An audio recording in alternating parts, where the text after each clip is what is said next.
Welcome to our channel. Today we how to authenticate WordPress forms with WP. Start by logging in to your WordPress dashboard. Navigate to the Plugins section in the left sidebar. Click on Add New. In the search bar, type WP Mail SMTP. Find the WP Mail SMTP. Click on Install Now. After installation, click on Activate.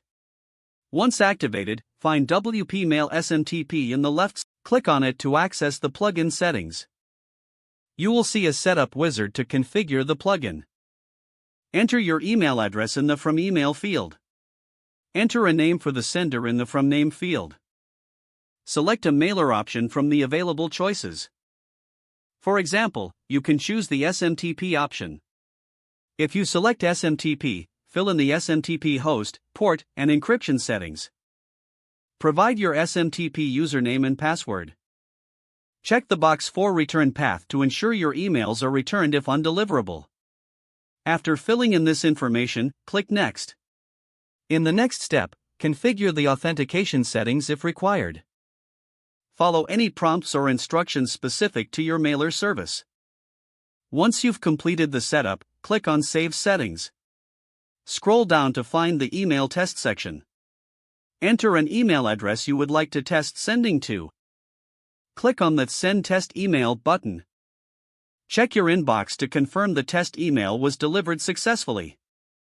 If you receive the email, your authentication setup is complete. Return to the plugin settings to make any adjustments if needed.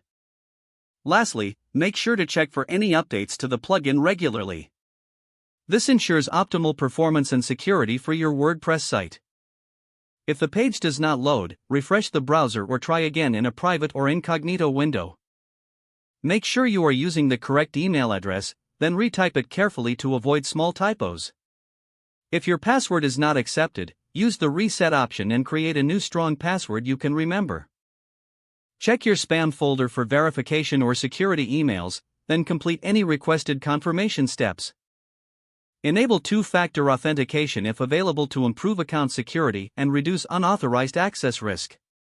Don't forget to like this video and subscribe to our channel for more step-by-step tech guides.